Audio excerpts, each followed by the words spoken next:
Dan suara mesinnya kalau kita injek gaspol agak lumayan. Oke, halo semuanya, kembali lagi di Ford Hanif ya.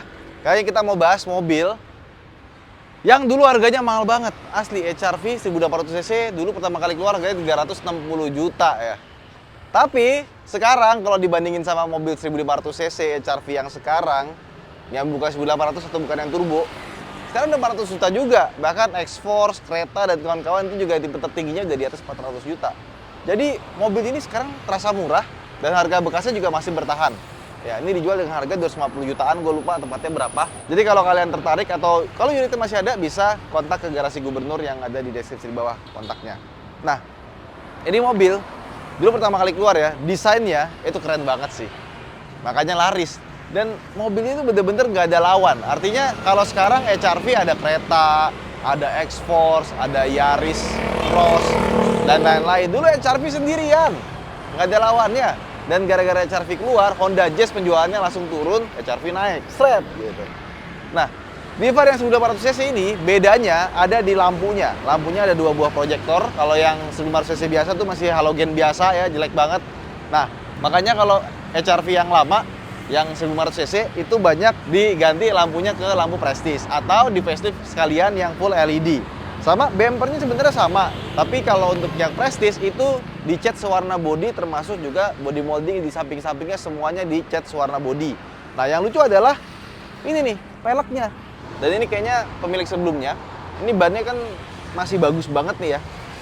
Dia agak concern sama kualitas di kaki-kaki. Kayak misalkan dia pakai Michelin Primacy 4 dan pelek bawaannya ini nggak diubah ukurannya, masih sama-sama R17. Dan yang lucunya adalah di varian HR-V facelift, velg yang prestige itu dipakai sama varian yang biasa habis itu. Ini dicat warna body. Jadi sebenarnya sama aja. Paling yang susah ditiru ini bagian atasnya dia pakai panoramic sunroof. Dan kalau misalkan kalian cek kode HR-V itu ya, untuk generasi-generasi awal dilihat kacanya. Kadang-kadang tuh kacanya suka ada yang melengkung. Kalau misalkan ada yang melengkung, nanti pas nyapu wiper itu tengahnya ada yang bolong dikit gitu loh. Emang Honda waktu itu pertama kali mobil ini keluar itu banyak banget isunya, terutama di bagian kaki-kaki. Kayak misalkan mobil ini mobil kondisi kakinya bagus banget sebenarnya, tapi tetap masih ada bunyi-bunyi sedikit. Emang udah jadi bawaan standar Honda. Jadi kalau kalian beli HR-V gitu ya, baru nih HR-V baru yang generasi ini, itu pasti dari baru kita matiin radio, suara kayaknya kedengeran, walaupun kecil.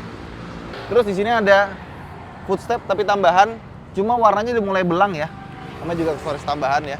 Sama di bagian sini talang airnya udah copot yang belakang. Ini juga kurang ini sih, nanti kita copot aja. Wah, ini udah mau copot ini mah. Ke belakang untuk yang 18 sudah pakai rem cakram dan bentuk belakangnya sama persis, cuma bagian sini catnya sewarna body aja dan ada tulisan prestis gede banget. Jadi kalau mau tahu HR-V prestis atau bukan, sebenarnya lihat atapnya aja sih. Kalau ada sunroofnya berarti dia prestis. Nah, yang gue suka dari Honda ya, kalau bikin mobil itu dia selalu gede ya, bagasinya gede, ruang belakangnya gede, padahal bentuknya kompak. Dan dia sama, karena basis sama kayak Honda Jazz. Kursi tengahnya nih, lihat deh. Dia pakai smart seat ya, jadi kalau misalnya kita bawa barang yang tinggi, tinggal dinaikin ke atas, udah persis sama Honda Jazz. Dan dia bisa dibikin, dilipat rata lantai. Ultra seatnya Honda emang paling pinter sih. Bagasinya gede, kemudian ban serepnya itu sama persis sama ban yang ada di mobil. Sekarang kita masuk ke dalam yuk.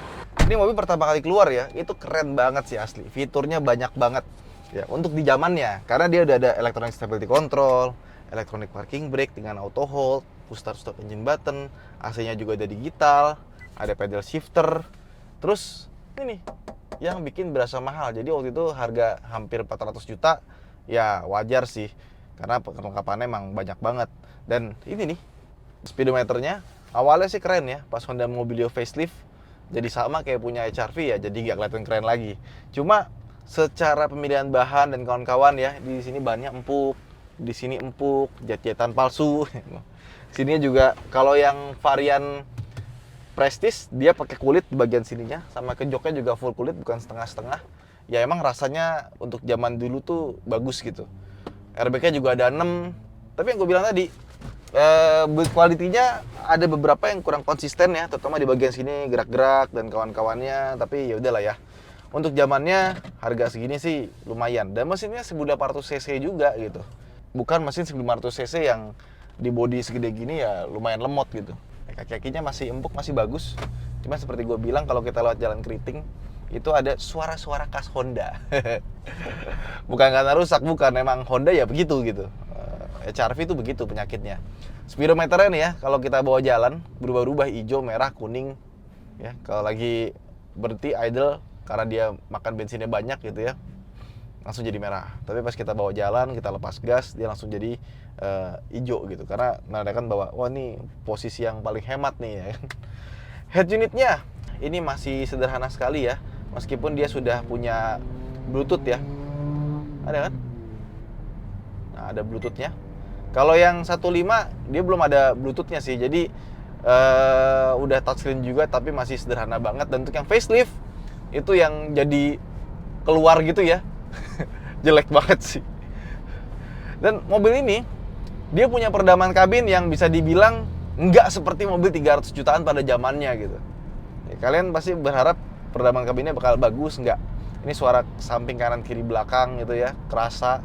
Suara kolongnya juga berasa. Dan suara mesinnya kalau kita injek gaspol agak lumayan. Dan tenaganya untuk 1.8 ya, sebenarnya gue berharap lebih. Tapi pas gue nyobain yang 1.5 yang lemot banget ya, yang 1.8 ini jadi not bad. Jadi oke gitu rasanya. Dan kalau kita cari secondnya ya, ternyata harga secondnya 1.8 sama 1.5 itu nggak jauh beda. Jadi mendingan yang 1.8 sekalian. Meskipun yang 1.8 ini dia lebih boros dibandingkan dengan 1.5. Nah, biasanya kan Honda terkenal irit ya, tapi untuk yang varian 1.8 ini B aja gitu. Kayak kita mungkin rasanya kayak naik Honda Civic lah secara keiritan bahan bakarnya. Bukan kayak naik Honda HR-V. Pedal feel-nya enak, remnya pun juga masih enak, dan handlingnya masih juara sih. Jadi kalau dibandingin sama HR-V yang sekarang, handlingnya sih gue lebih suka yang lama ya. Karena dia emang basicnya lebih rendah, HR-V baru kan lebih tinggi, peleknya juga lebih gede gitu kan. Kalau ngomongin handling, gue lebih suka HR-V yang ini sih. Sebenarnya ini mobil tuh cuma satu kekurangannya yang menurut gue rasanya tuh jadi terasa murah gitu. Itu peredaman kabinnya sih. Seandainya kalian beli mobil ini modalin let's say 10 jutaan buat peredam kabin, ini pasti rasanya jauh lebih baik gitu. Perlengkapannya di mewah, interiornya di mewah, ya kan, eksterior juga not bad lah untuk mobil tahun segitu gitu kan. Peredaman kabinnya sih. Jadi kalau misalkan kalian mau modifikasi mobil gitu ya, udah keluarin buat pelek apa segala macam lampu, coba deh peredaman kabin deh. Pasti rasanya jauh lebih enak dibandingkan dengan bawaannya. Apalagi di tol. Ini mobil bersih banget kalau di tol. Dulu tuh ya sebenarnya gue tuh agak heran sama pabrikan-pabrikan lain ya. Karena ini gue yakin bakal jadi segmen yang gemuk gitu, Honda Jazz yang ditinggiin gitu kan. Yaris tuh dulu sempat bikin namanya Yaris Hikers ya, cuma gagal karena ya gitu doang, cuma setengah hati gitu. Kalau HR-V kan bener-bener produk yang berbeda dengan Honda Jazz meskipun basisnya sama. Terus Chevrolet punya Chevrolet Trax, cuma sayangnya nggak lama. Dan lucunya Chevrolet Trax pertama kali keluar tuh bentuk desainnya tuh nggak banget, yang kedua baru agak lumayan. Terus waktu itu juga Outlander Sport tuh udah ketuaan gitu, dari 2011 sampai sekarang nggak ada perubahan.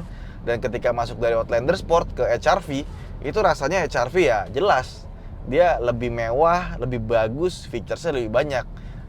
Si Outlander Sport itu dia cuma menang mesin 2000 cc, bahkan Outlander Sport aja dia punya panoramic sunroof itu nggak bisa dibuka gitu. Jadi cuma panoramik kaca doang gitu, nggak bisa dibuka sampai ya kita bisa darah-darah buat kampanye gitu, nggak bisa gitu kan.